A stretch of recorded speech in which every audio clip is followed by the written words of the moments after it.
কাদম্বরী দেবীকে চেনেন না। কাদম্বরী সেই যে রবীন্দ্রনাথ ঠাকুরের ছোট গল্পের কাদম্বরী, যিনি মরিয়া প্রমাণ করেছিলেন যে তিনি মৃত। আসলে দীপালি মান্ডির সমস্যাটাও সেরকম। দীপালি মান্ডি দিব্যি হেঁটে চলে বেড়াচ্ছেন, কিন্তু প্রশাসনের খাতায় দীপালি মান্ডি মৃত।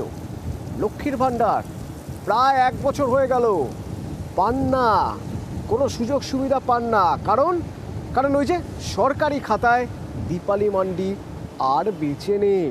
কি কাণ্ড ভাবুন তো, নিজে গিয়ে সরকারি খাতায় দেখছেন তিনি মৃত। আমার সঙ্গে সুকান্ত রয়েছেন, প্রতিনিধি সুকান্ত। কার ভুলে জীবিত দীপালি মান্ডি সরকারি খাতায় মৃত?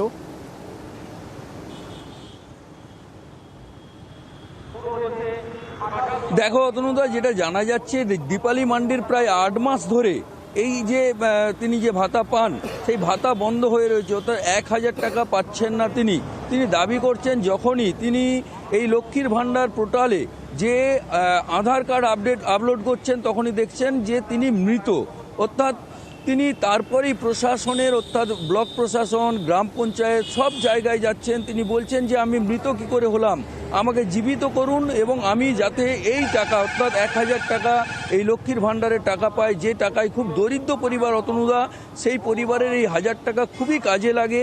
এই 1000 টাকা না পেয়ে খুবই অসহায় হয়ে পড়েছেন এই পরিবারটি। তাদের দাবি যে জীবিত করে তাকে আবার লক্ষ্মীর ভাণ্ডারের 1000 টাকা এই সরকারি সাহায্য যা পাইয়ে দেওয়ার জন্য আবেদন করে ঘুরছেন। কিন্তু কার ভুলে আজ দীপালি মান্ডি মৃত, সরকারি খাতায় মৃত? ভুলটা কার?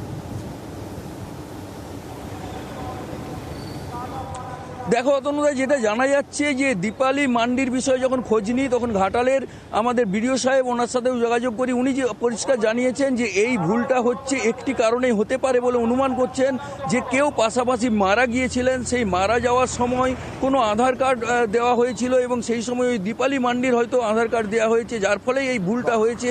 এবং তিনি জেলা প্রশাসনকে জানিয়েছেন, দ্রুত এই সমস্যার সমাধান হবে বলে তিনি আশ্বাস দিয়েছেন। অতনুদা, তোমাকে জানিয়ে রাখি কয়েকদিন আগে অবস্থা, কেউ হয়তো মারা গিয়েছেন, এবার তাকে দাহ করতে হবে, সৎকার করতে হবে, সেখানে ডেথ সার্টিফিকেটের সময়ে আধার কার্ড দরকার। আধার কার্ড নেই তো দীপালি মান্ডির আধার কার্ড নিয়ে এইসব হয়েছে, আর দীপালি মান্ডিও খাতায় কলমে মৃত হয়ে গেছেন।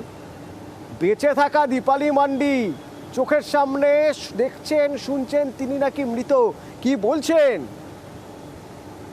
লক্ষ্মীর ভাণ্ডারের টাকা পেতে পেতে হঠাৎই আমার টাকা অ্যাকাউন্টে ঢোকা বন্ধ হয়ে গেছে। আমি যখন জানতে পারলাম তখন এবার দুয়ারে সরকারে খোঁজ নিয়েছি, ওখানে এবার কম্পিউটারে দেখাচ্ছে আমি মৃত। এবার ওই হিসেবে আমাকে অঞ্চলে যেতে বলেছিল, অঞ্চলে গিয়েছিলাম।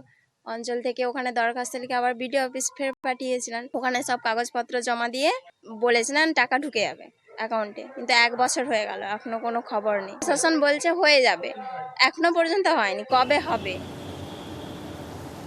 ভুল একটা হয়েছে, যে ভুলে দীপালি মান্ডি আর ওই 1000 টাকা করে পাচ্ছেন না লক্ষ্মীর ভাণ্ডারে। তার চেয়েও বড় কথা, ভুল একটা হয়েছে যে ভুলে দীপালি মান্ডি সরকারি খাতায় মৃত। এরপরে যখন আরও দিন যাবে, আরও বিভিন্ন সুযোগ সুবিধা, হাসপাতালে ভর্তি হওয়া, যে কোনো জায়গায় গেলে তো তিনি চাপে পড়ে যাবেন, তা না? তার কারণ সরকারি খাতায় তিনি মৃত। 8 মাস হয়ে গেল সুকান্ত, 8 মাসেও এই ভুল শোধরানো গেল না।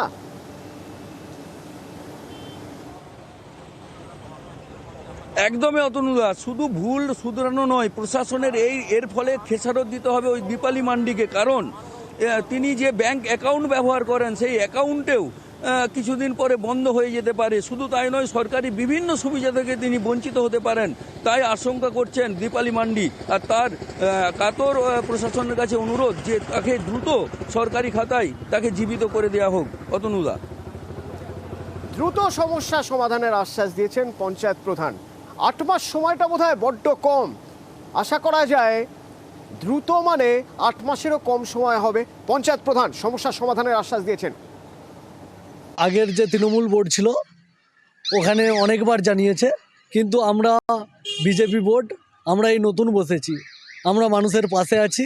আমার দিকে এই কিছুদিন আগে জানিয়েছে, আমরা সেই মতো আমার অঞ্চলে বলে আমি মহকুমা প্রশাসন, ব্লক প্রশাসন সকলকেই জানিয়েছি যাতে এই সমস্যার দ্রুত সমাধান হয় এবং যাতে করে উনি টাকা পান সেই ব্যবস্থা করার জন্য আমি সমস্ত জায়গায় জানিয়েছি এবং ব্যবস্থা গ্রহণ করেছি।